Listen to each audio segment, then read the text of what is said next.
Alô, alô, turma do Política ao Quadrado, e aí, tudo bem? Gente, antes de tudo, quero mandar um bom dia, boa noite, boa tarde para Lívia Carolina, que hoje está cuidando de sua beleza, não pôde comparecer, muito atarefada, a gente tem um corre aqui muito grande. E por isso ela está sendo substituída aqui por um craque que joga aí nas 11 posições, Germano Neto. E aí, como é que você tá? Tudo bom, Caio? Tudo bom? Tudo bom? Jóia. Nossa convidada Bruna Brelas hoje aqui conversando com a gente, presidente da Uni.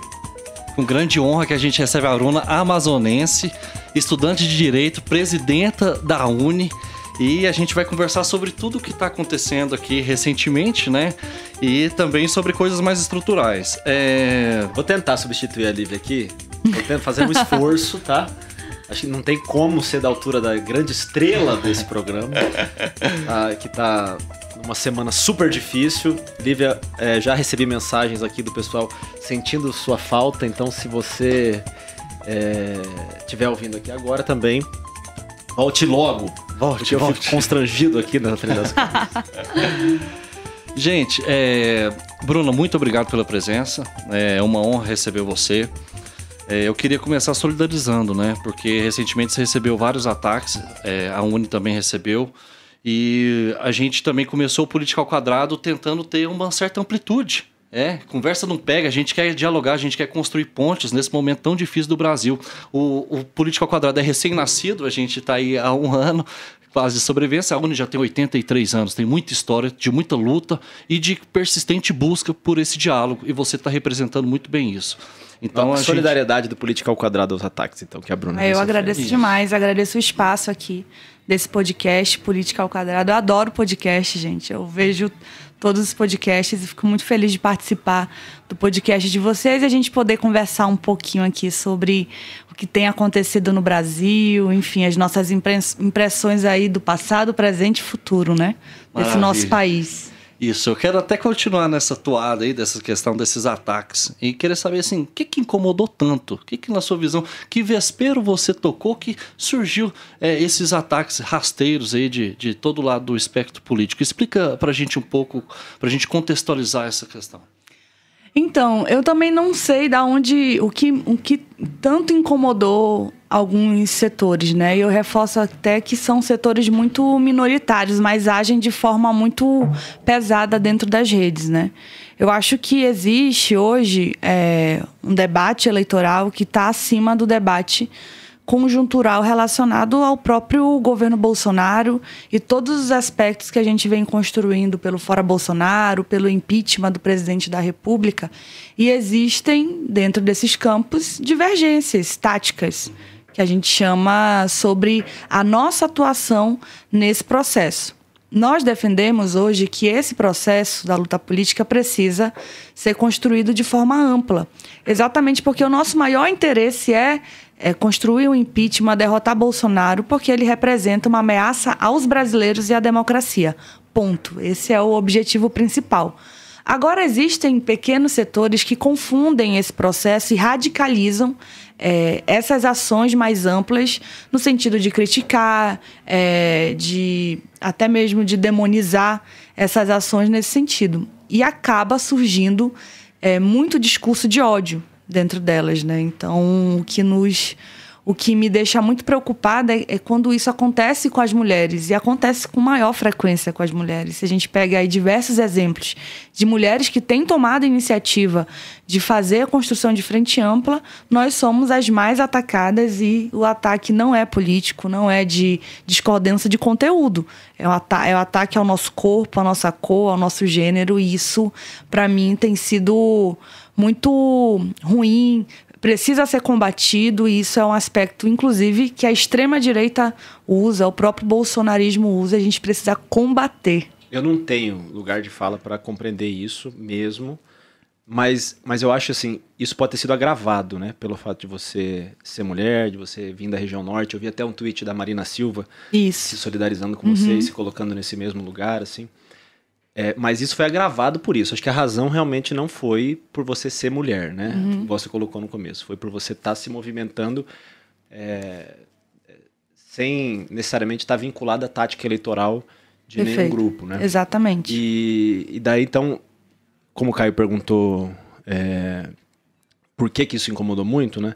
Da onde que você sentiu que veio assim as piores ameaças? Ou as piores críticas? Ou as críticas não, né? Porque nem dá pra chamar de crítica isso, eu acho. Exatamente. Eu acho que é de um campo minoritário aqui do nosso próprio campo progressista. Eu nem sei se eu posso chamar de campo progressista, né? Eu acho que existe na linha política, né? Na roda de 360 graus da política, a extrema-direita se encontra com a extrema-esquerda. E elas se complementam e acabam tendo as mesmas táticas de atuação.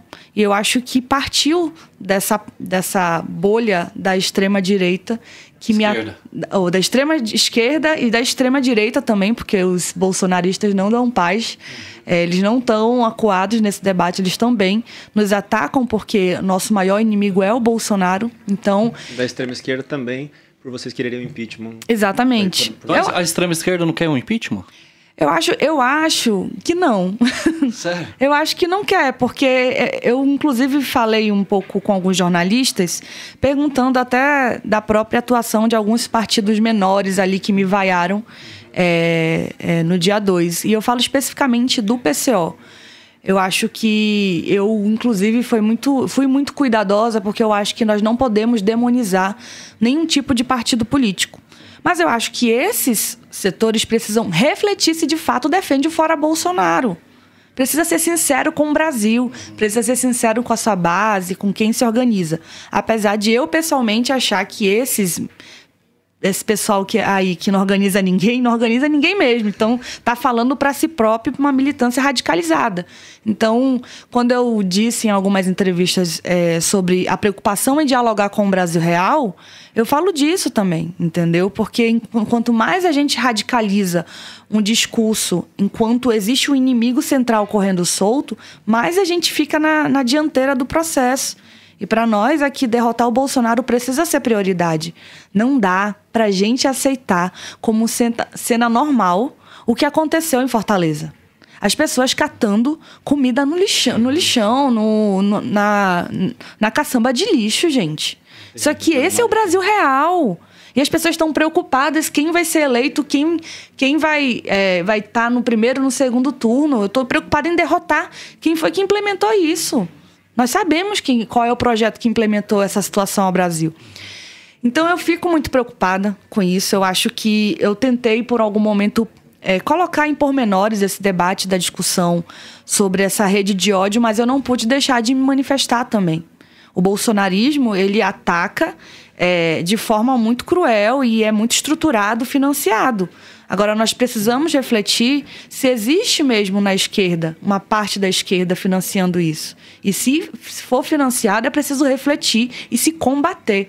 Com fascismo, com discurso de ódio, com fake news, com misoginia. E mesmo a rede de ódio não financiada tem que ser combatida. Precisa, também. Exatamente. Essa rede de ódio da mentira, de fake news, de se criar, como é que a gente fala? Narrativas. Ela não pode acontecer. A gente precisa trabalhar com a verdade, com os fatos. Então, eu acho que esse é o papel que a gente precisa cumprir de combate, né? O paradoxo da intolerância, né? Do Karl Popper, né? Exato. Que o direito da expressão ele tem o limite democrático da liberdade de expressão é a gente ir até onde o direito do outro é respeitado, de falar e tal. Mas quando isso se torna violência, quando isso se torna antidemocrático, como alguns setores políticos têm feito, isso tem que ser combatido. Exatamente. Né? Então, a gente está nessa luta também de colocar isso para o debate. Né? E, inclusive, aproveitando para chamar todo mundo para refletir quem é o inimigo central. Enquanto as pessoas estão fazendo um relato, como aconteceu essa semana da CPI da Covid, onde os familiares fizeram relatos emocionantes, muito duros de se ouvir, as pessoas estão brigando nas redes enlouquecidamente por um outro assunto que não é derrotar o Bolsonaro. Para fechar esse assunto, e só para a gente entender. Sim. Então, assim, esse grupo, o desejo deles, então, é tentar fazer com que o Bolsonaro sangre e depois seja eleito um presidente que não seja o Bolsonaro, que seja... Se existe esse pensamento, eu acho que ele é totalmente equivocado. Eu tenho defendido de que é um risco o Bolsonaro em 2022. Então, eu acho que é uma ilusão de todos esses setores que pensam esperar o Bolsonaro, não, vamos deixar para lá, o impeachment está esfriando. Pode ser um erro histórico. E assim, se o Bolsonaro se reeleger, pessoal, olha, eu vou dizer assim, eu trabalhei para que isso não acontecesse, muita gente trabalhou para que isso não acontecesse. Já são quase 150 pedidos de impeachment. Exato. 1.550 pessoas assinaram e 550 organizações já assinaram. A UNE assinou vários pedidos de impeachment. Exatamente. E tem um fator importante que eu preciso colocar também. As pessoas entenderam essa crítica que eu faço somente à esquerda. A direita não pode achar que vai domar o bolsonarismo. Não existe rédeas ao bolsonarismo. Nós precisamos derrotá-lo com a democracia.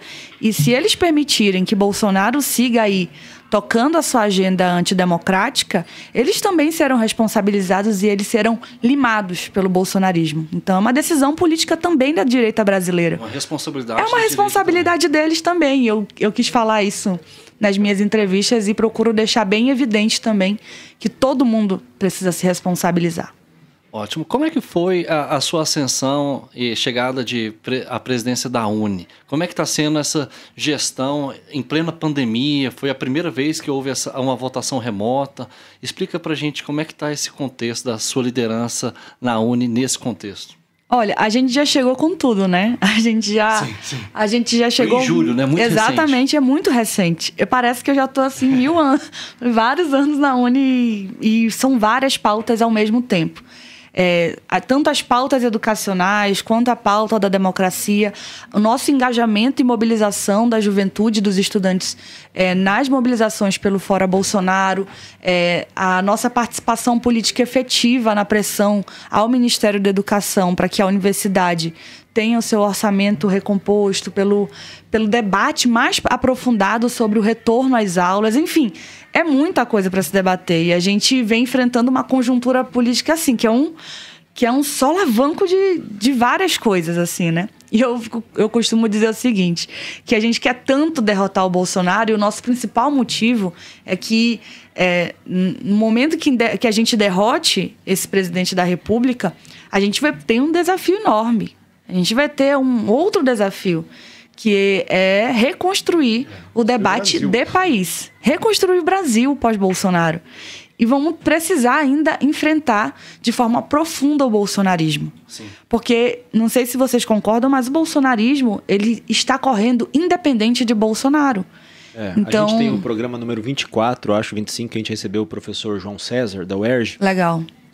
A gente fala, principalmente no 25, a gente fala muito sobre o bolsonarismo, até sobre o erro, talvez, que seja a gente chamar o bolsonarismo de Bolsonaro, porque coloca nele uma dimensão maior. Exato, do que isso tudo, que é um fenômeno realmente que independe dele já.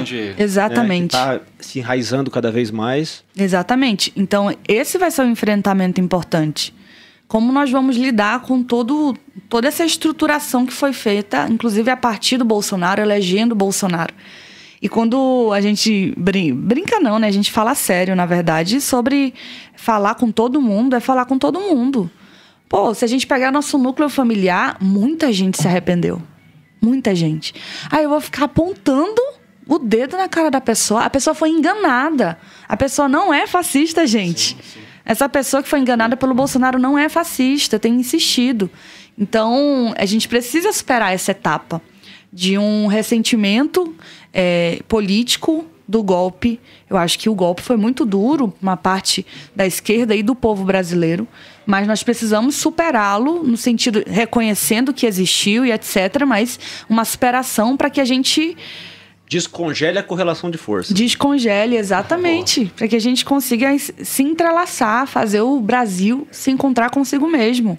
A gente não pode viver essa polaridade dos ódios, entendeu? Eu acho que... Eu não quero nem comparar nenhum tipo de movimento ou partido que consiga fazer a polarização com o Bolsonaro, porque o Bolsonaro é horrível, o Bolsonaro não se compara, o Bolsonaro é antidemocrático. Mas apostar nisso eu acho muito ruim. Você chegou na UNE quando? Eu cheguei em 2017. Antes do Bolsonaro, então? Antes do Bolsonaro. Cheguei no governo Temer. E você, então, já era, para a UNE, já era um momento de muita luta e muita resistência, né, com o governo do Temer. Exato. E eu cheguei, eu virei presidente da UEE no golpe da presidenta Dilma. Então eu ia pra rua pra caramba, assim, pra defender a Dilma. Pra uma parte de petistas ficarem me atacando nas redes. Eu falei, gente, vocês não conhecem minha trajetória. Então eu cheguei sendo presidente da União Estadual dos Estudantes do Amazonas, e depois passei a ser diretora da União Nacional dos Estudantes aqui em Brasília. E aí me diga uma coisa, como é que você vê a atuação da Uni desde que você entrou?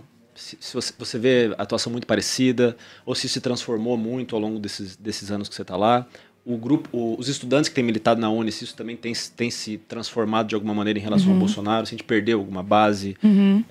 Como é que você vê isso? Olha, eu olho para a trajetória da Uni e eu enxergo a Uni sempre muito bem posicionada no debate educacional. Até mesmo quando a Uni estava atuando dentro de um governo que era mais progressista, né? Que, enfim, foi comandado pelo presidente Lula, pela presidenta Dilma.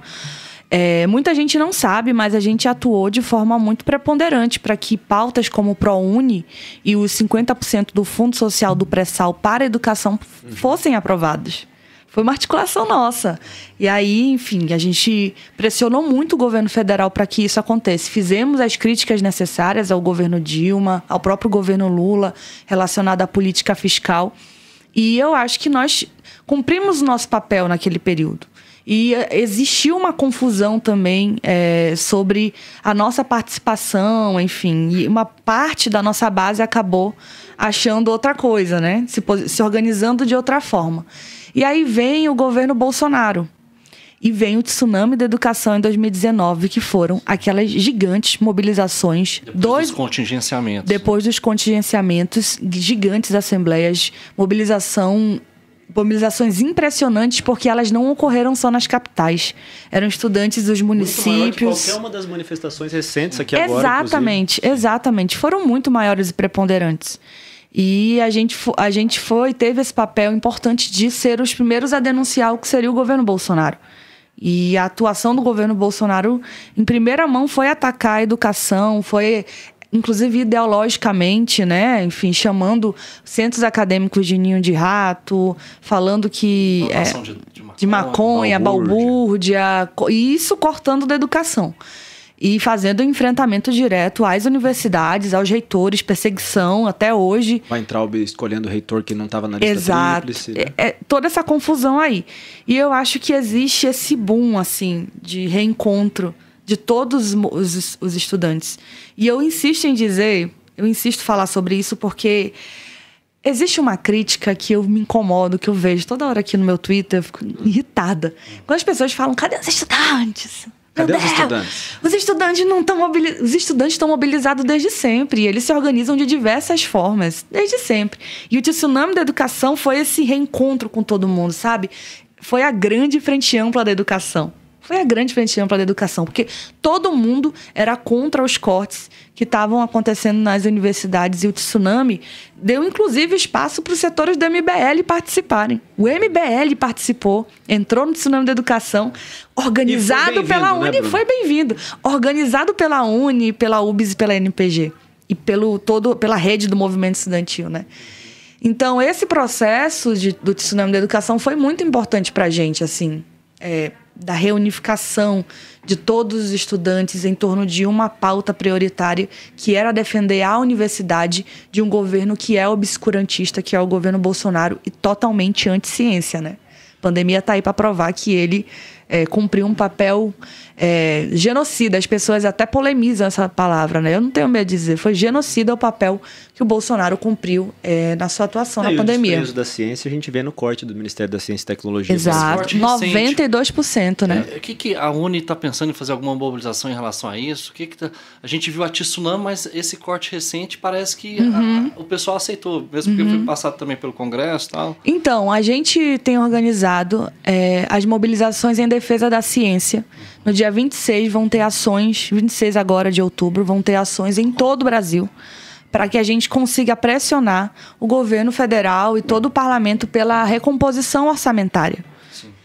O que a gente tem sofrido hoje tanto os pós-graduandos quanto os próprios graduandos, é um corte de bolsas, assim, inimaginável. E são pessoas que estão atuando para fazer pesquisa da pandemia, atuando para fazer pesquisas para a reconstrução nacional. Da nossa potencialidade de biotecnologia, né? Exatamente. Uma reportagem que até indico para os leitores, muito interessante, desse domingo no Fantástico, sobre a condição real desses pesquisadores que estão descobrindo coisas super interessantes no Cerrado, na Amazônia, mas que estão tendo que sair do Brasil para poder fazer pesquisa.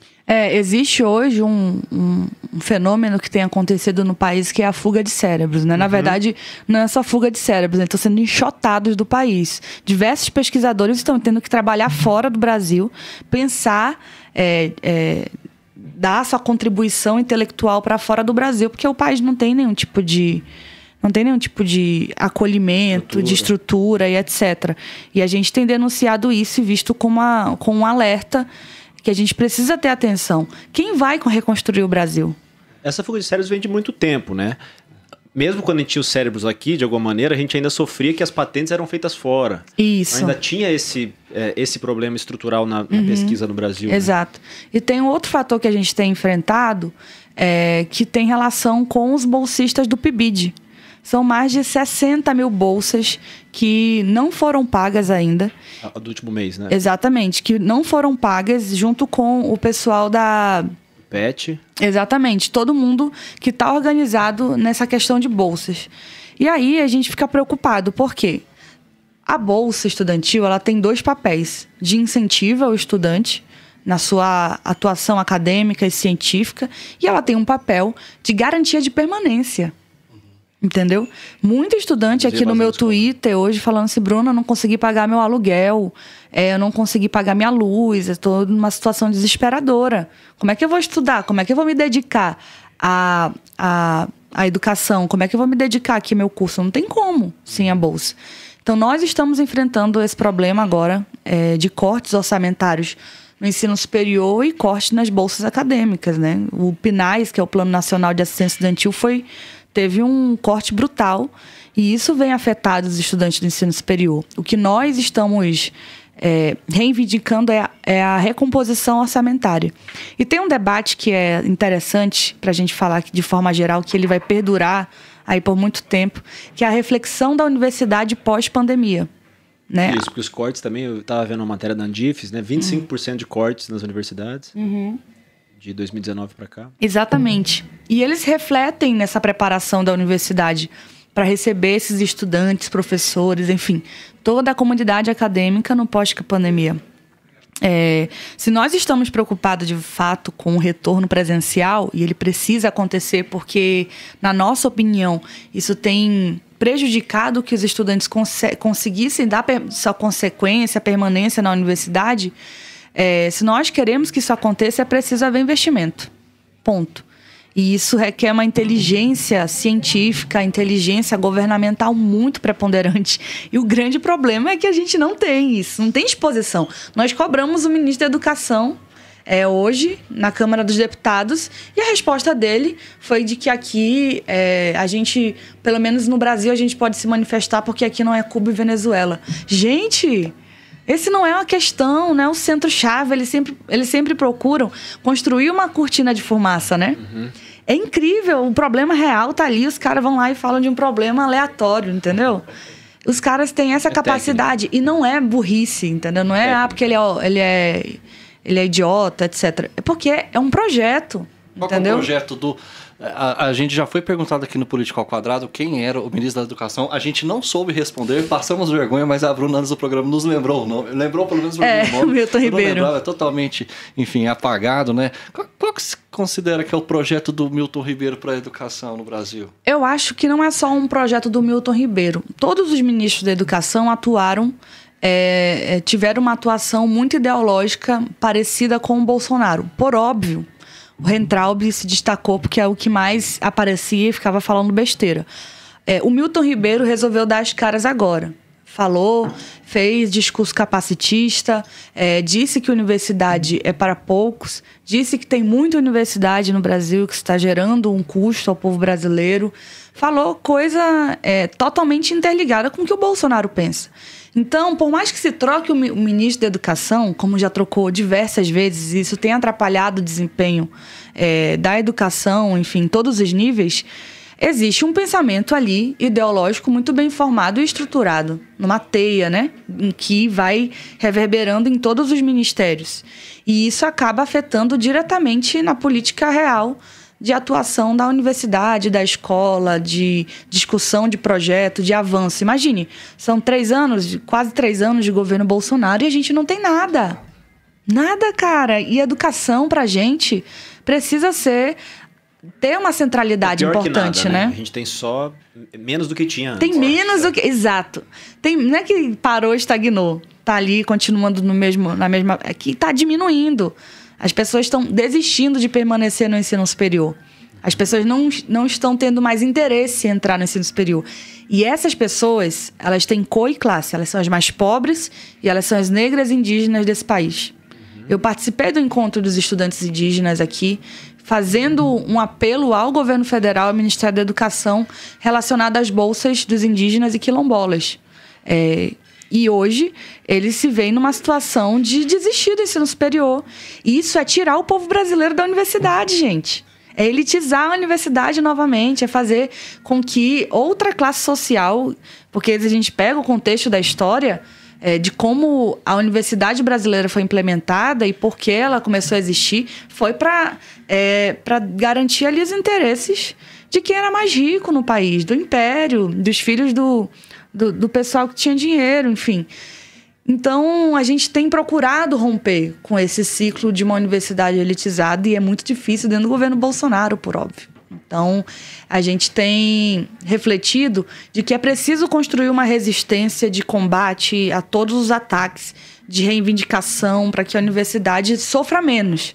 Mas nós sabemos que o projeto deles é de nenhum compromisso com a educação. Não tem. O ministro da Educação está preocupado em conversar com o prefeito, com certeza já para articular a sua própria campanha e a campanha do presidente.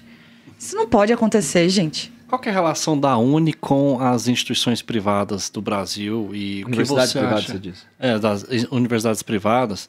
E o que você acha da política pública do ProUni? Você falou de uma maneira elogiosa, você acha que pode passar por aperfeiçoamentos? Do ProUni em específico, assim. Olha, a gente tem diálogo com as organizações que reúnem algumas universidades. Por óbvio, a gente não consegue conversar com todas. E nós temos até interesse em manter um diálogo para a gente poder apresentar nossas posições, né? A gente fala com a BRUC, nós falamos com outras organizações que agora eu não me recordo o nome, mas que têm uma importância ali no conjunto de representações do ensino privado. O próprio ensino privado também vive uma crise, né? O ProUni e o FIES tinham um papel importante nesse sentido. Ele ajudava o estudante e ajudava a própria instituição. Nós temos muito diálogo com as instituições filantrópicas, comunitárias e etc. Nós temos um diálogo maior do que com os grandes conglomerados, enfim. O ProUni não estimulou esses grandes conglomerados, assim, na sua visão? Ou não tem uma relação direta? Olha, eu acho que pode ter incentivado. Eu só acho que nós tínhamos que nos posicionar e fazer uma reflexão desses programas de fiscalização. Porque o investimento que você faz na universidade precisa refletir na qualidade educacional do estudante. Ponto. Então, programas como o ProUni, que foram e são muito fundamentais para que os trabalhadores, as pessoas que trabalham, elas trabalham o dia todo e à noite elas vão estudar. Toda vez eu ia no Amazonas, eu fazia sala à noite, eram todos trabalhadores e trabalhadoras, pessoas que não necessariamente tinham de 18 a 24 anos, que é o padrão ali de idade do ensino superior. E isso ajudou a popularizar a universidade. Mas a nossa crítica sempre foi de que esses programas precisam refletir na qualidade. Todo investimento que o Estado faz nesses programas precisa fazer com que esse estudante se potencialize no seu curso e que consiga contribuir de forma exitosa. Portanto, investir no ensino, na pesquisa e na extensão, no tripé universitário. E muitas universidades não garantiram isso. Essa é a nossa maior crítica. Só, né? Exatamente. E a gente tem uma crítica preponderante a isso. A gente precisa que essas universidades cumpram um papel nacional. Se a gente tem contribuído aqui, é uma contrapartida da universidade. E aí, se eles estão lucrando ou não, mas que eles deem as respostas necessárias que o Estado, quer que elas deem. Então, essa é a nossa maior crítica e isso piorou, por óbvio, dentro do governo. E a crise econômica, principalmente para os estudantes do FIES, tem sido muito impositiva. Nós enxergamos que essa crise acabou desgastando o sonho desses estudantes. Essas pessoas hoje não conseguiram concluir o ensino superior e têm uma dívida enorme. O que nós defendemos hoje? E mesmo que concluíram, não conseguem pagar, né? E que não conseguem pagar. Porque não tem emprego. Porque não tem emprego. Aí a gente estava discutindo isso esses dias, que o problema não é o cara se formar ou não, porque aí tentam virar o jogo, né? Não, agora a gente tem que diminuir reserva de vagas reserva de mercado, na verdade, para poder girar a economia. Não, a gente tem que garantir mais emprego, fazer com que essas pessoas sejam úteis ao Brasil. Então, o que tem acontecido hoje é essa contrariedade relacionado ao debate do FIES e do ProUni. O que nós defendemos? O perdão da dívida. Porque o Congresso Nacional... Adiou a dívida na pandemia. Exato, né? adiou. Tem mais um agora para adiar mais um pouco, mas nós queremos o perdão. Quanto que é a dívida? Agora tu me pegou. De 1 bilhão, né? Eu acho que é. Né? Eu acho que é por aí. São mais de 1 milhão de estudantes com dívida. Exato, exatamente. Eu não sei, eu só sei que a quantidade de estudantes. Não é uma coisa também mirabolante, não, né? Não, porque o Congresso tem histórico de aprovar dívidas muito maiores, né? Isso. Então, assim, se a gente tem aqui alguma perspectiva no Brasil futuro, eu acho que perdoar a dívida do FIES, ela pode significar isso. O pior é o juro que está em cima dessas Exato. dívidas, né? Porque se você for ver uma dívida de uma pessoa que parou de pagar em 2015, sei lá, se formou em 2015 e não conseguiu desde então pagar a dívida dela, na época ela devia, vamos botar 10 mil reais, sei lá, com juro de 40% ao ano, chutando baixo aqui, que talvez seja muito mais que isso, né? Mas 40% ao ano, essa dívida virou, sei lá, 100 mil reais, entendeu? Em 6 anos, né? Imagine. Então, pelo menos se tivesse um perdão dos juros da dívida. Exatamente, Perdão dos juros, um parcelamento. Exatamente. A gente pode criar alternativas de discussão, assim, para que esse estudante ultrapasse essa fase aqui de ficar... De estrangulamento. Dá pra viver bem, assim. Exato. Não faz sentido. Então, eu acho que é preciso ter uma preocupação redobrada nisso. E a gente costuma falar que a gente vai ter um grande desafio, como eu disse aqui, de rediscutir o Brasil e rediscutir a educação. Qual é o papel da educação nesse período do desenvolvimento tecnológico, da própria debate das mudanças climáticas, do meio ambiente, de como o Brasil vai se posicionar nesse sentido. A gente tem total interesse de incidir nesses rumos, os estudantes. A gente quer incidir. A gente sabe que com o governo Bolsonaro não dá, infelizmente. Que é um governo que não tem nem interesse nisso, inclusive. Não tem interesse de Brasil. O cara quer ficar batendo continência para os Estados Unidos. Paga pau dos Estados Unidos e ficam dizendo que é patriota. Submisso, entendeu? Esse cara aí precisa ser... A gente fala que ele precisa ser jogado na lata de lixo da história. Só acabou com a nossa perspectiva. Só destruiu o país e a gente quer voltar a ter esperança. Eu acho que esse é o debate, sabe? Da educação que a gente tem feito. E que eu tenho insistido bastante em todos os espaços que eu vou. Ô, Bruna, tem a Uni... O Caio perguntou das universidades privadas, mas vocês têm também estudantes membros da Uni, universidades privadas? Temos bastante. Inclusive, a maioria no Congresso da Uni. Ah, é? Porque nosso formato de eleição de delegados, ela é proporcional à universidade. A universidade, hoje, privada, representa aí mais ou menos 6 milhões Faculdades dos privadas entram também ou só universidades privadas? Todo mundo. Presencial, online, no momento normal, por óbvio, né? Privada, pública, filantrópica, todas elas entram. E vocês perceberam, a sociedade brasileira teve desde o bolsonarismo, teve uma divisão, realmente a gente teve uma galera que se revelou muito mais conservadora em alguns aspectos, principalmente esse núcleo duro do bolsonarismo, eu acho, né? É uma galera bem reacionária. Vocês perceberam também um surgimento de um núcleo mais radical ou mais conservador também dentro da universidade? Pergunto porque eu me lembro, alguns anos atrás, que o MBL falou também que ia tentar entrar nas universidades. Na Universidade de Brasília, eles até conseguiram centros acadêmicos, acho que o Diretório Central, inclusive, por um período. Eu queria saber de você, como é que você observa o bolsonarismo, ou pelo menos esse liberalismo dentro das universidades, dentro do grupo dos estudantes? Olha, eu acho, pela minha experiência de fazer sala-sala, de conversar com os estudantes, eu acho que o liberalismo sempre existiu, assim. E o bolsonarismo, na minha opinião, esse novo aspecto, né, mais obscuro, ele estava escondido há um tempo. E isso em todos os setores. Quieto ali, na dele, não se movimentada, não ia lá nas assembleias dos estudantes ficar enchendo o saco. Os liberais não, sempre se movimentaram, a gente já disputou eleição com direita, com centro, enfim, a organização desses estudantes sempre foi ativa. Agora, com os bolsonaristas, não, eles sempre foram muito quietos ali. Eu acho que a universidade, ela sempre foi esse papel do palco da democracia. Só que a democracia é a democracia, né? Ela não pode ser superada por discurso de ódio e etc. E existem alguns casos emblemáticos, assim, que acontecem em algumas universidades de estudantes que fazem apologia ao nazismo. A gente viu aí o caso de estudante do Mackenzie que colocou ali que não queria ser obrigado a tomar vacina e colocou um símbolo do nazismo, enfim. Vi uma estudante que fez um bolo do Hitler. Eu acho que existem esses casos. Eu sinto que eles são isolados, mas eles não são inexistentes na universidade. Então, esses setores bolsonaristas, eles estão em todos os lugares, inclusive na universidade. Os liberais, repito, sempre estiveram.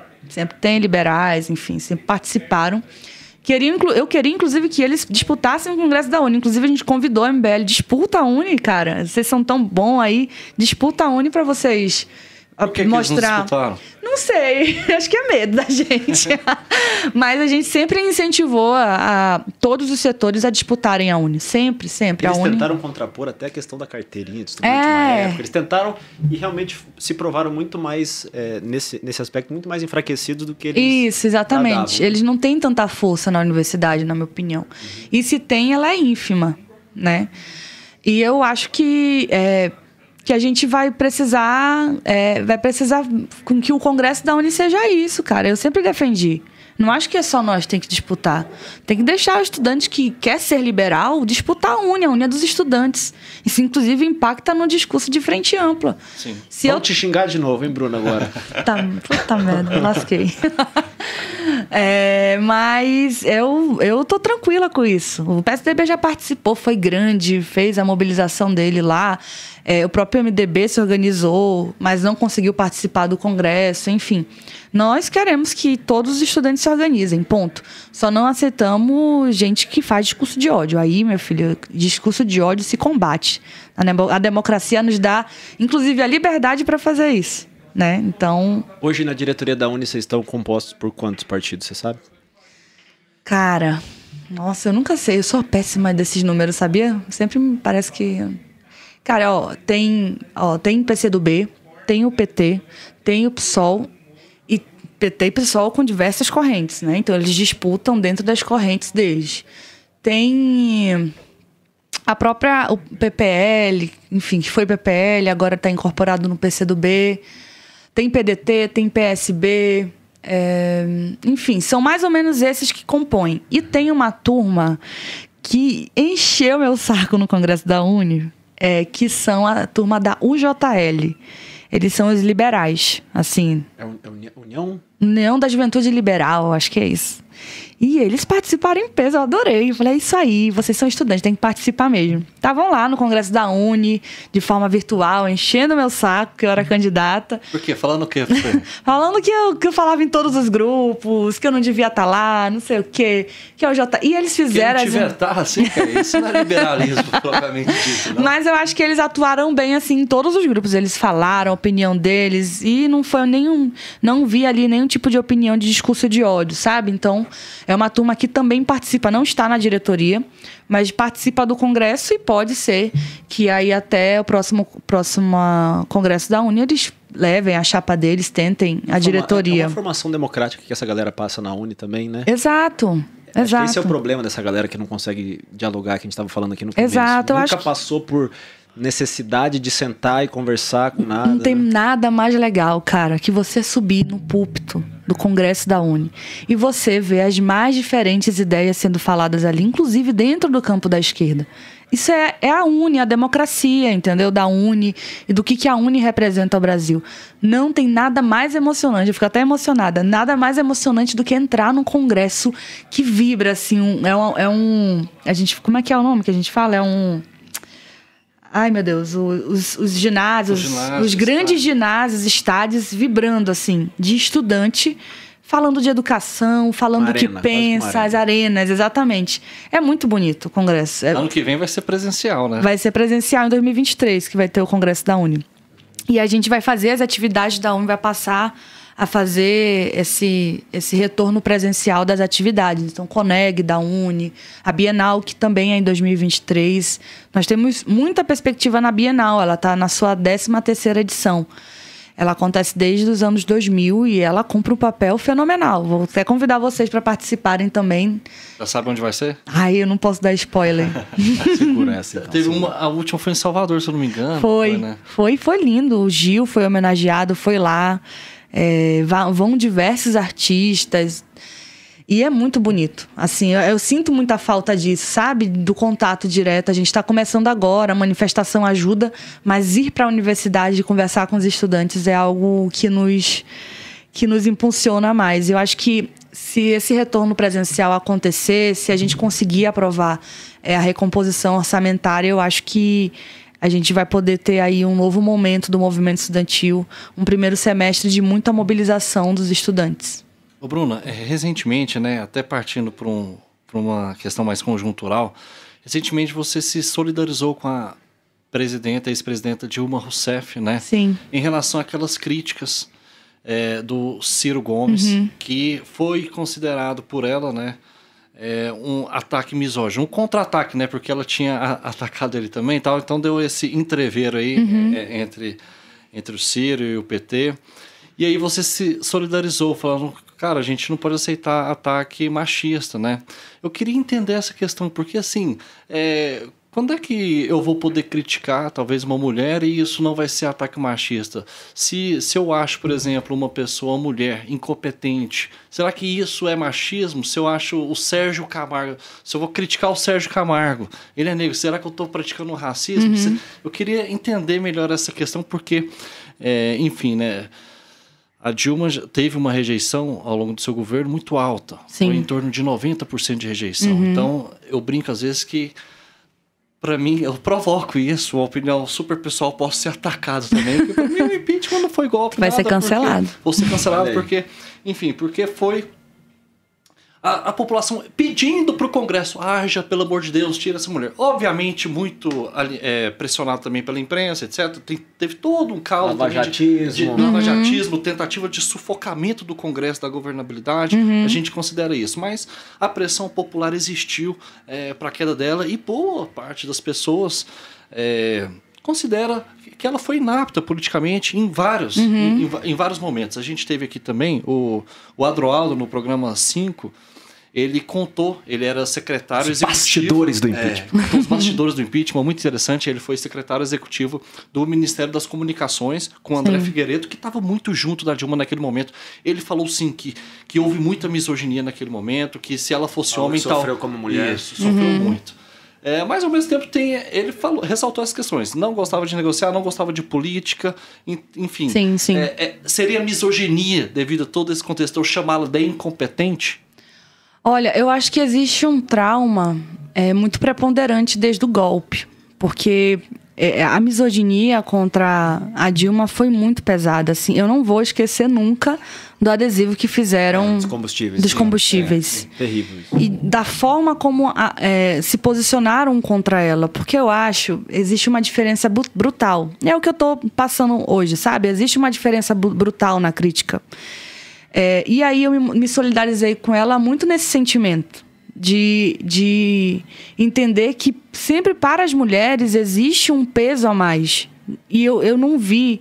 O Ciro o Ciro ataca, faz seus contrapontos ao Lula, mas eu achei que aquilo foi demais. Eu acho também que uma somatização do que eu estava sentindo comigo e com outras mulheres, e eu acabei discordando do Ciro. Eu achei que, na minha opinião, ele poderia não ter sido tão agressivo. Ele pode fazer as críticas, todo mundo pode fazer as críticas, mas eu acho que o tom, ele pode ser ajustado, porque é muito, sabe, é quase imperceptível, assim, mas para as mulheres sempre muda um pouco, sabe? Então eu tenho combatido isso em todos os espaços. Eu me solidarizei com a Tabata Amaral. Que se solidarizou com você que também. Que me solidarizou comigo. Eu me solidarizei com a Isa Pena, com a Simone Tebet. Eu tento criar essa rede de solidariedade também.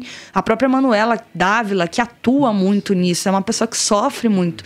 Então existe uma linha tênue nisso. Por isso que eu fui lá, me solidarizei com a presidenta Dilma. Eu acho que a gente precisa fazer um debate profundo sobre a misoginia. Eu acho, não discordo de que a gente pode discordar dela, que a gente pode criticá-la.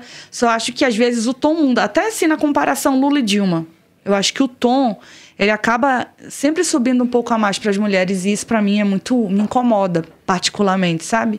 Eu tenho uma relação, encontrei o Ciro Gomes, enfim... até para falar dessa questão da frente ampla, acho que cobrei... Nos atos em São Paulo, né? Exatamente. Eu encontrei ele no dia 10, antes do dia 12, daquela manifestação polêmica que foi chamada de começo pelo MBL. Encontrei ele no dia 10, é engraçado que sempre quando tem um momento super auge, sempre tem esses encontros assim. Eu encontrei a Marina depois da minha entrevista para a Folha e depois de ter sofrido diversos ataques.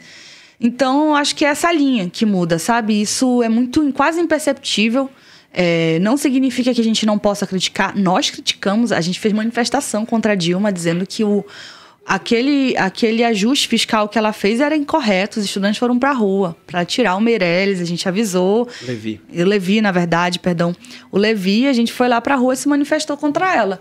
Mas sempre manifestações na política. Eu acho que é isso que precisa. Quando eu vejo algum tipo de crítica na política, eu fico tranquila. Eu acho que é isso. As pessoas podem discordar dos métodos de articulação do Fora Bolsonaro. Mas o tom sempre muda. É impressionante. No caso do Ciro foi assim, né? Primeiro ele falou que o Lula tinha responsabilidade no impeachment dela. E aí ela saiu em defesa do Lula chamando ele de mentiroso. Aí ele foi lá, chamou ela de incompetente. Colocou um monte de coisa assim que não precisava, assim, na minha opinião. Acho que a crítica poderia ter sido em outro tom. Porque aí acaba se transformando em discurso misógino, não, talvez nem pelo Ciro, mas pela rede que vai ecoando, sabe? Então, é sempre todo político, toda pessoa que está na linha de frente precisa ter essa responsabilidade, e a gente precisa sempre, as mulheres sempre precisam puxar a orelha. Porque é para Simone Tebet, não pode chamar ela de destemperada, não pode. Porque aquele cara não fez isso com um homem, senhor senador, né? O senhor senador, com todo respeito, né? Com a mulher não tem isso. Então, a própria Tabata, assim, para mim, é um caso que me machuca pessoalmente. Eu acho muito equivocado, e eu discordo na política. Mas eu acho muito equivocado o que fazem nas redes com a Tabata, assim. Acho muito cruel, porque vários homens votaram a favor de diversas pautas que ela votou também, e eles não são tão massacrados como ela é. Então, o que muda é a linha, o tom. Às vezes eles são imperceptíveis e às vezes eles estão escancarados, como era no caso da Tabata Amaral, da própria Simone Tebet. A Isa Pena, deputada de São Paulo, quando eu vi, eu falei assim, não é possível, gente, que as pessoas... Ela também foi nos atos do dia 12 e recebeu muitos ataques. Muito, assim, ela foi muito atacada. A gente saiu um artigo nosso hoje, de nós 4, falando um pouco... Saiu onde? Saiu na Folha. Nós 4 quem? Eu, Tabata, Simone e Isa. Vamos ser canceladas. Você tá se reunindo com o liberal. Não é isso, é porque essas mulheres, nas suas diferentes posições, estão cumprindo um papel. A Simone Tebet cumprindo um papel ali no Senado, na CPI. A Tabata na articulação e a Isa junto comigo na articulação em defesa da democracia. Enfim, de denúncia ao Bolsonaro, o que o Bolsonaro representou às mulheres. Nós fizemos as manifestações do Ele Não, né? A gente até coloca no final, Elas Sim pelo Brasil. De dar uma resposta positiva para a atuação das mulheres nesse processo, que a gente possa ter mais protagonismo, mais respeito nas divergências, para que a gente tenha senso de responsabilidade com as mulheres no Brasil. O argumento central do artigo, então, é essa questão de respeito nas divergências. Ou seja, vamos fazer crítica política, beleza, tá permitido. Exato. Mas vamos ser razoáveis para não cair na misoginia. Exato. Mas, assim, existe também, às no vezes... ódio, né? E no ódio. No ódio. A misoginia um dos fatores. Do ódio, né? É uma das expressões do ódio, né? Sim. Tem alguns ódios que se manifestam de uma maneira mais fascista mesmo. Exato. Algum racista, né? Mas, assim, às vezes, eu sinto também que as críticas políticas, elas são contra-argumentadas por quem as sofre, como se fosse escudo de misoginia e de racismo. Aí as pessoas começam, tô sendo atacada porque eu sou mulher, tô sendo atacada porque eu sou negro, etc. Então, tem que haver um balanço legal pra gente permitir a crítica à vontade, quanto mais E daí melhor. o Bolsonaro não aceita ser chamado de racista porque ele tem lá um deputado Hélio Negão com ele. Exato, Isso. claro. Precisa ter todo um cuidado nesse debate. Eu percebi uma coisa interessante aqui, no que aconteceu comigo, é que, às vezes, o ator principal da discordância não faz necessariamente o discurso, né? Da misoginia, do racismo, etc. Mas quando ele puxa uma rede assim impressionante de ódio. Eu fiquei muito incomodada com um jornalista que fez um tweet sobre a minha entrevista. Esse jornalista colocou lá dizendo que era uma matéria... Agora eu vou esquecer a palavra, tá vendo? Eu sou péssima com isso. Mas ele disse que eu tinha, além de colocar a frente ampla contra o Bolsonaro, eu estava fazendo uma frente ampla contra o Lula e o PT. Falei, gente, pelo amor de Deus, eu não falei isso em nenhum momento na matéria. Qual é o grande problema? O imediatismo da leitura. As pessoas não abrem a matéria para ler. Não abrem, assim. Eu vou até Pesquisa aqui. Qual é o enquanto nome? você olha esse adjetivo, vou até rememorar o Creomar de Souza que teve aqui, que fez um tweet escrito assim, ó, o problema é de interpretação. Exato. Eu acho que esse é o núcleo da coisa. Né? E isso não é não intencional, sabe? Colocou uma frase assim que as pessoas vão olhar, e uma pessoa que tem uma rede grande vão olhar, essa menina tá atacando Lula, tá atacando o PT. Mas foi um jornalista ou foi um militante? Foi um jornalista. Inclusive, ele já me entrevistou. Nunca mais eu vou querer papo com ele. Ele fez esse tweet de uma forma assim, sabe? Não existe essa informação dentro da matéria. Não, E as pessoas não vão abrir primeiro, porque a matéria é fechada, Isso. o jornal é pago, então elas não conseguem ler. E aí fica dito pelo não dito. Então, E sabe o que eu senti, Bruno, na matéria? Você foi instigado pelo jornalista várias vezes a nomear a crítica mesmo. E eu nem critiquei. E você não criticou. Exatamente. Você tomou muito cuidado para não criticar. Exato. E aí recebe isso. Eu até conversei com eles, eu falei, olha, gente, eu tenho muito cuidado nas minhas pontuações, porque eu acho interessantíssimo o PT na frente ampla. Ele é o maior partido de esquerda dentro da institucionalidade. Por que não querer o PT aqui construindo junto com todo mundo? Eu não quero excluir o Lula. Eu falei isso na minha entrevista, não quero excluir o Lula, o PT. O Lula faz articulações que são corretíssimas. Ele conversa com todo mundo.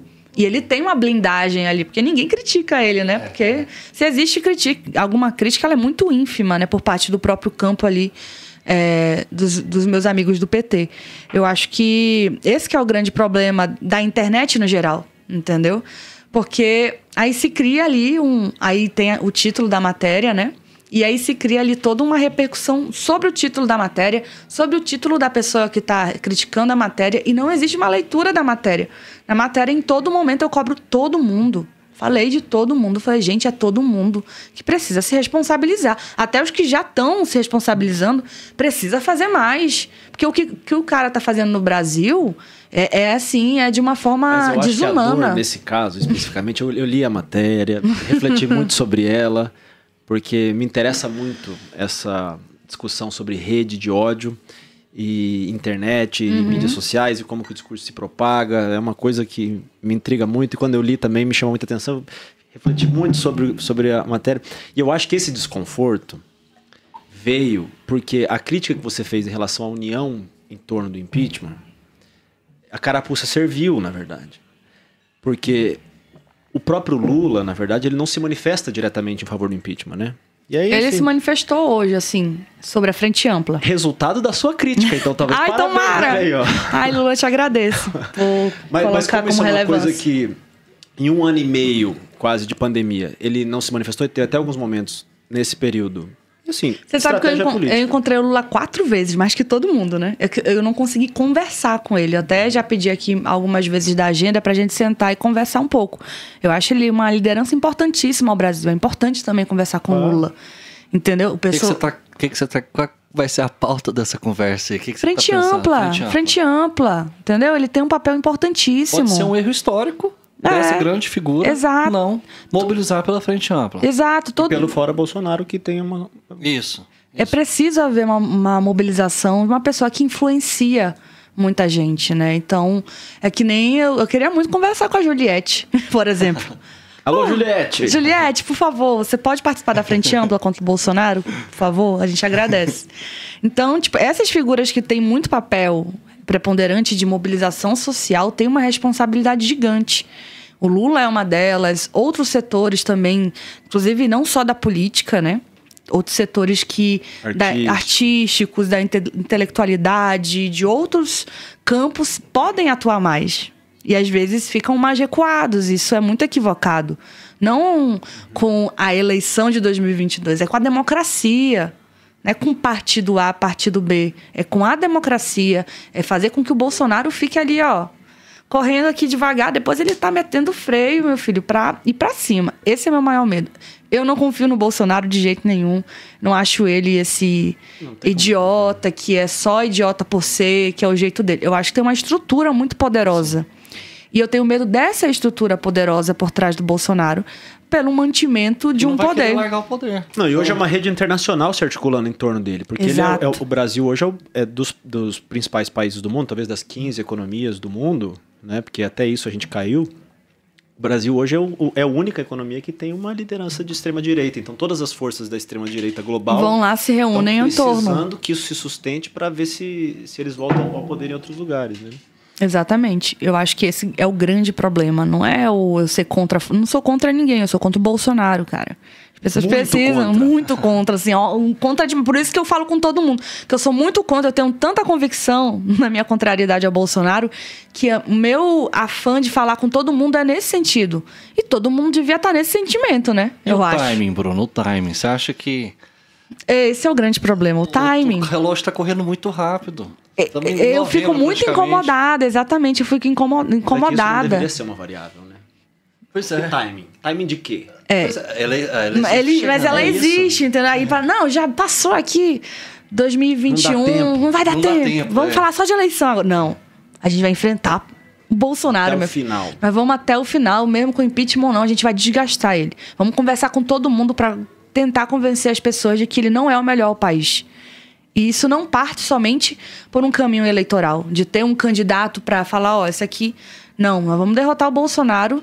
Até porque é o seguinte, ele está sem partido. Exato, está sem partido. Então, essa energia de ser articulada é tão importante que, assim, vai que uma articulação como essa fecha a porta para ele em todos os partidos. Exato. Vai que a gente consegue, de alguma maneira, fazer com que nenhum partido aceite esse cara. Acabou, cara. Exato. Isso precisa de articulação de todas as lideranças, porque existem, né? Perfeito.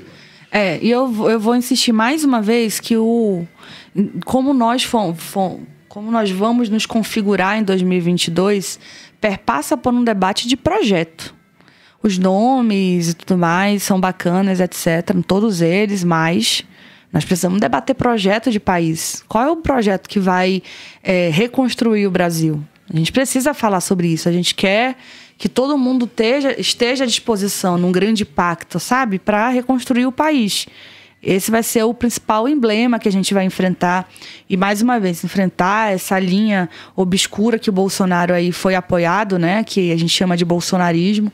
Vão ter todos esses aspectos para a gente precisar colocar daqui para frente. E a superficialidade das manchetes dificulta o discurso sobre projeto, né? Exato. O projeto demora.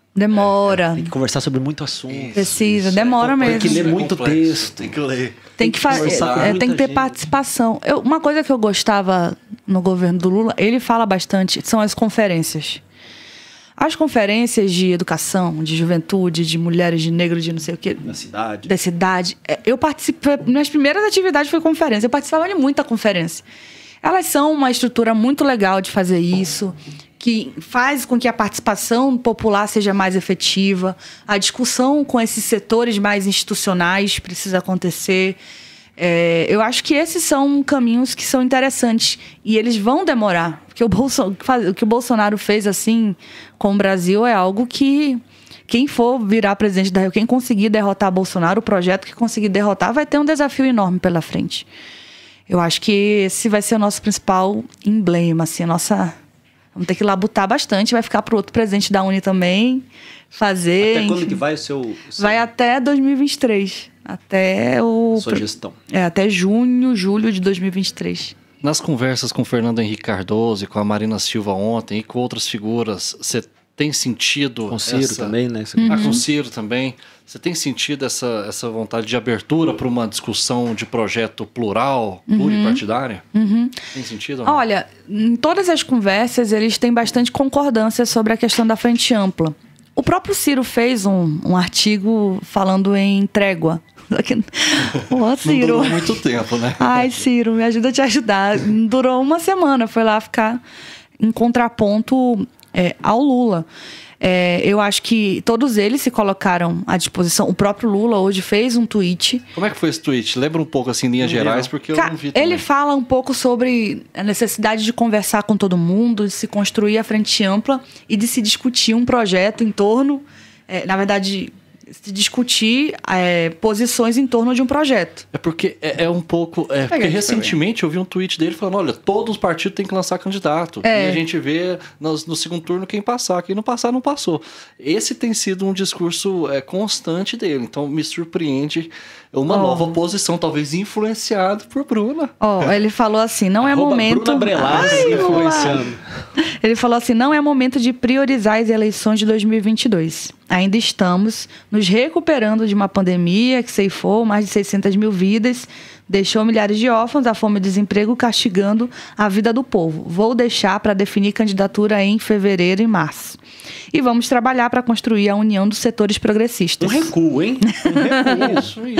Sou um defensor da ideia de que é normal que cada partido queira ter seu candidato, mas os setores progressistas podem se unificar em torno de uma construção de um programa que priorize a questão social. Faz sentido, óbvio. E se lá em março, abril, o Bolsonaro não conseguir nenhum partido, aí a gente vai ter uma boa eleição. Boa eleição, vai ser de projeto, né? De setores democráticos disputando qual é o projeto que vai tocar o Brasil. E a Uni tem todo o interesse de estar nesse momento, de incidir nessas posições. Nós temos convicções evidentes sobre o debate educacional, convicções gerais. A estruturação dele a gente precisa construir com todo mundo, mas as nossas convicções são bem preponderantes relacionados à educação, ao Brasil.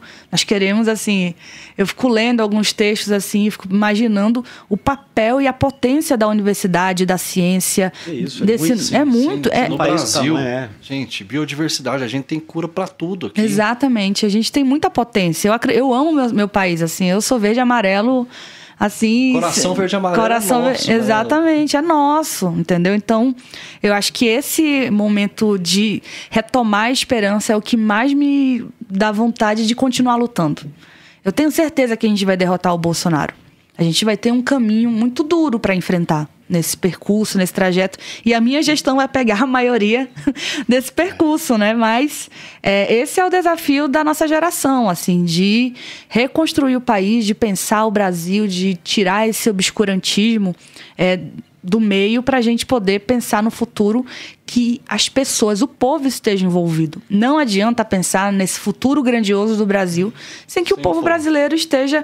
Enquanto o povo brasileiro está passando fome. Não existe país grande sem povo grande. Exatamente. Sem povo educado, com trabalho, com dignidade. Exatamente. Nós não queremos mais pessoas passando fome, pessoas analfabetas, continuando o negócio na questão do analfabetismo, enfim, voltando, né, na verdade, muita gente pro analfabetismo, enfim, a gente quer falar de futuro. Muito feliz, Bruna. Bruna Brelas, presidente da União Nacional dos Estudantes.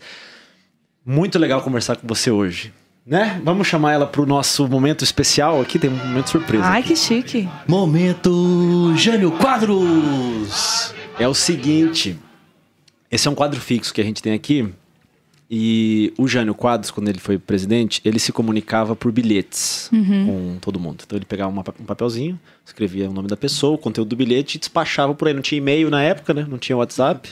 Ele mandava seus bilhetinhos dessa maneira, através dos seus assessores.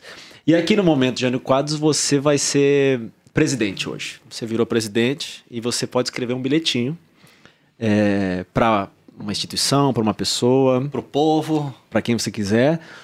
Você é presidente hoje, tomando alguma medida, fazendo algum pedido, convidando alguém para alguma coisa, Desabafando, contratando. dando alguma ordem, enfim. A gente já teve vários tipos de bilhetinhos diferentes aqui. E hoje você vai ter essa oportunidade, não é isso? Todo mundo que vem aqui se torna presidente por um bilhete. Você vai falar o seu bilhete, a gente vai transcrever e posteriormente a gente vai afixar o seu bilhete Mural dos bilhetes. no mural dos bilhetes Ai, do que nosso legal, site. que legal, muito bom. Eu acho que eu escreveria um bilhete ao povo brasileiro, falando pra gente não perder a fé nem desanimar. Que a gente vai viver, fico até emocionada, de verdade. Que a gente vai viver um novo futuro pro país, de que a gente vai superar esse momento muito duro que o Brasil enfrenta, de tanto sofrimento, para renovar as esperanças, para trazer um novo fôlego para um novo Brasil. Um Brasil que tenha o povo brasileiro no centro, com soberania nacional, desenvolvimento da nação, que a gente seja, acima de tudo, prioridade, que o ódio, a mentira, o obscurantismo será com certeza derrotado, que podem contar com esta presidenta, de que ela irá lutar para que isso possa ser um passo a mais na nossa luta enquanto nação. Que lindo! Uau! Que lindo! Muito, muito contente, muito feliz de te conhecer depois de tudo que aconteceu nesses dias. Com certeza toda a nossa galera que acompanha também está do seu lado. Muito feliz de ver você representando os estudantes do Brasil. Acho que assim, depois de uma conversa de quase uma hora que a gente teve aqui, eu não sou mais estudante, já fui, me envolvi também no movimento estudantil, mas eu fico muito contente de ver você dando voz para os estudantes brasileiros, muito mesmo. Conheci a Karina já, Que legal. conheci a Mari também, o Iago não tive a oportunidade de conversar com ele, mas fico muito contente, a Uni está sob suas mãos mesmo. Parabéns, Bruna, nossa solidariedade. Muito obrigada. E esse espaço está aqui, espero que a gente converse outra vez também. Vamos, com certeza. Ó, Bruno, antes de fechar, eu queria até pedir pra você, todo mundo que vem aqui ao Política ao Quadrado também, fala a sua música da vida, a música que você tá mais escutando hoje em dia. A gente tem uma playlist chamada Música ao Quadrado no Spotify. Todo mundo que vem Música aqui... ao quadrado. Isso. Todo mundo que vem aqui, a galera escuta o nosso programa, depois vai lavar a vasilha, vai fazer qualquer coisa, vai andar de carro, coloca a playlist lá e todo mundo... Playlist dos convidados Isso, do P2. escolhe a sua música. Ai, são muitas músicas, gente. Eu tenho... Escolhe duas. A mais Posso escolher recente, duas? Pode, pode. Olha, eu vou escolher uma do Emicida, que é uma bem antiga, que é Zica, vai lá, que ele fala, meu treinador é Deus. Eu escolheria essa e eu vou homenagear, eu sempre faço isso, eu vou homenagear o Boi Caprichoso de Parintins. Olha lá.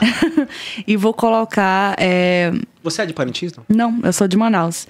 Eu vou colocar como indicação pro pessoal ouvir Viva a Cultura Popular. Viva a cultura Inclusive, popular. hoje o Boi Caprichoso faz 108 anos de tradição, de cultura, de efervescência do norte desse país. Eu tenho um apreço muito grande pelo boi, sou torcedora do Boi Caprichoso, o azul. Eu queria muito ir pra lá. Eu tô louco pra ir pra lá. Vocês cara. Eu tô precisam... louco. se Vamos de- lá. essa viagem? Vamos. Se Deus quiser, ano que vem vai estar tudo mais normalizado e geralmente o festival acontece em junho, né? Na última semana. Estão todos convidados, vou mandar o convitezinho lá. Vou lá semana que vem, Parintins. Vou conversar com o Garantido, o Caprichoso, que são os bois, pra gente falar um pouco também sobre essa questão da cultura do Brasil, a importância da resistência desses bois que fazem muito sucesso internacionalmente. Eu acho que o povo brasileiro precisa conhecer mais o que é, o que significa. Assim, todo dia de manhã eu coloco o boi pra ouvir. E é inspirador, assim, me faz continuar andando. Tem uma música que diz que nós somos como a força do Rio Amazonas. E eu falo bastante isso. Nós, o povo brasileiro, nós somos como a força do Rio Amazonas e a gente vai continuar aí tendo esperança. O Brasil é grande, meu povo. Essa explosão cultural é maravilhosa. Eu também sonho em ir lá para Parintins. Eu fui para Manaus recentemente, amei o norte, quero visitar mais vezes. Ah, você foi para Manaus, né? Foi. Nem me chamou. Olha aí, tá vendo? A gente Excluindo da a gente agenda. vai para Parintins. Eu tô louco para ir. É a única região do Brasil que eu não conheço, é a região norte. Maravilhosa. Você precisa conhecer. Explosão de vida e de cultura. É isso, pessoal. Muito obrigado, Bruna. Valeu. Eu que agradeço demais o espaço aqui, me convidem sempre. Quero muito poder participar, falar sempre sobre nossas ideias, nossos rumos e sobre o Brasil. E educação, por óbvio. É isso, pessoal. Continue nos acompanhando nas redes sociais. Estamos Volta, Lívia. Hashtag volta, Lívia. Volta, Lívia. Um beijo pra Lívia Carolina. Tomara que ela ficou linda aí pro nosso próximo programa. Tá se embelezando. Tá descansando, né? E é isso, pessoal. Acompanha a gente no Instagram, no Twitter, no Facebook. E a gente também tá em todas as plataformas de áudio e também no YouTube. Um grande abraço. Tchau, gente. O Política ao Quadrado é uma produção independente ao quadrado. Ajude a gente. Acesse politicaoquadrado.com.br. Ou se puder, faça um pix para politicaoquadrado@gmail.com. Apresentação Lívia Carolina e Caio Barros. Técnica e vídeo, Cauê Pinto e Daniel Madeira. Edição e mixagem, Bruno Rossetti. Comunicação, Camila Neves, Gabriel Valentim, Matheus Henrique e Larissa Costa. Produção, Germano Neto. Eu.